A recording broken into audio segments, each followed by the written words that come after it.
बेताल का उड़कर पेड़ पर लौटने और राजा विक्रम का उसे दोबारा पकड़ने का सिलसिला जारी रहता है।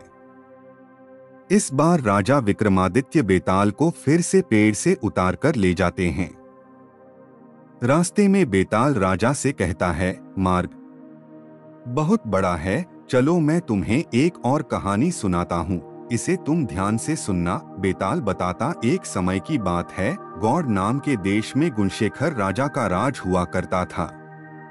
राजा इतना बलवान था कि उसकी चर्चा दूर दूर के राज्यों तक फैली हुई थी। उस राजा की 3 सुंदर बेटियां थीं। तीनों इतनी कोमल थीं कि राजा को अक्सर उनकी चिंता लगी रहती थी। राजा की सबसे बड़ी बेटी इतनी कोमल थी कि चांद के प्रकाश से ही उसके शरीर पर छाले पड़ जाते थे। दूसरी बेटी को गुलाब के फूल जैसी नाजुक चीज के टकराने पर भी चोट लग जाती और खून बहने लगता था। तीसरी बेटी के कानों में किसी के चलने या कुछ कूटने की आवाज पहुंचते ही उसके हाथ पांव पर छाले पड़ जाते थे। हर कोई उनकी इस कोमलता के बारे में सुनकर हैरान रह जाता था। कई राजकुमार उनसे शादी भी करना चाहते थे, लेकिन उनकी कोमलता के बारे में जानकर पीछे हट जाते। राजा को उनकी शादी की चिंता सताने लगी। उन्हें लगने लगा कि इस कठोर संसार में उसकी कोमल बेटियां कैसे जी पाएंगी।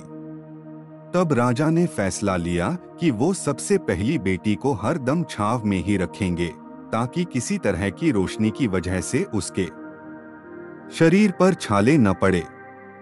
राजा ने दूसरी बेटी को हल्के कपड़ों और गहनों के साथ ऐसी जगह रखने का फैसला किया जहां कोई भी चीज उससे न टकराए। राज ने तीसरी बेटी को ऐसी जगह रखा जहां किसी की भी आवाज न पहुंच पाए। इसी दौरान एक पड़ोस के राज्य का राजकुमार उनकी कोमलता के बारे में सुनने के बाद गौड़ देश पहुंच गया।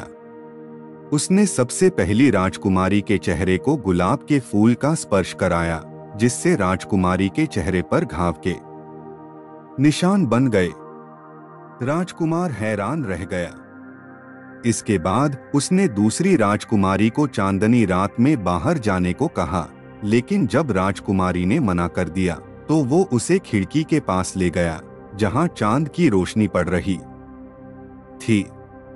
चांद की रोशनी राजकुमारी पर पड़ते ही उसके शरीर पर छाले पड़ गए।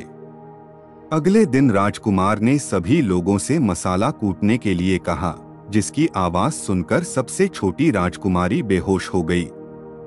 इतनी कहानी सुनाकर बेताल एकदम चुप हो गया और राजा विक्रम से पूछा, महाराज ये बताइए कि इन तीनों राजकुमारियों में से सबसे अधिक सुकुमारी व कोमल कौन सी है, और राजकुमार कौन सी राजकुमारी से विवाह करेगा। सवाल सुनने के बाद भी राजा विक्रमादित्य ने कोई जवाब नहीं दिया।